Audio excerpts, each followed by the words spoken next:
অথচ আমাদের সমাজে এমন কিছু মানুষ রয়েছে যারা প্রতিদিন কর্ম না করলে তাদের পেটে ভাত জোটে না। বাস্তবতা একেবারেই ভিন্ন। আজ আমরা পেয়েছি এমনই একজনকে।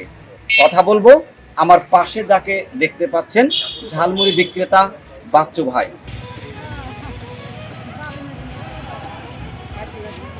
আমার এটা না বেশি আমার পেটে ভাত যায় না, আমার বউ চালনি বাচ্চা নিয়ে কী করি খাবো তাই জানি না। আমি এটা নিয়ে ব্যবসা করি, আমার সংসার চলছে। ওই যা বেশি কয়েকদিন 4 মাস কিনে খাই, বউ চালনি খাই, সকালে বাড়াই বিকেলে বাড়ি চলি।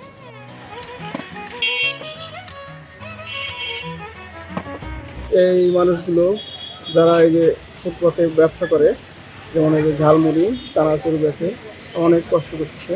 এইসব মানুষ যারা ব্যবসা করছে, কাজ না করলে তারা খাবার পায় না। আমরা চাচ্ছি যে এই বৈষম্যটা দূর হোক। আসলে এই যে কাজ করতেছে, এই যে ঝালমুড়ি খাওয়াচ্ছে, আমাদেরকে এই যে সময় দিচ্ছে, তার পরিবার পরিজনকে নিয়ে এখান থেকে ইনকাম করে বাসায় ফেরবে, সেগুলো নিয়ে পরিবার পরিজনকে আহার দেবে, হ্যাঁ, রিজিক দেবে। আসলে পরিশ্রমের ফসল, এটা আমি মনে করি পরিশ্রমের ফসল।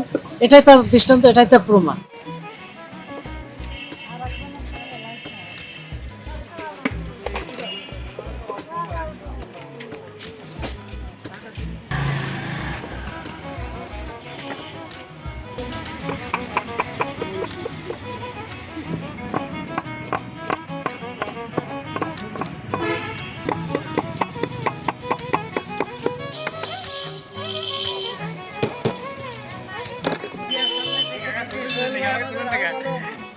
স্বাস্থ্য কমপ্লেক্সের সামনে আমরা ভালো ঝালমুড়ি পাইছি, সোহেল ভাইকে পাই আরো খুশি। মিডিয়ায়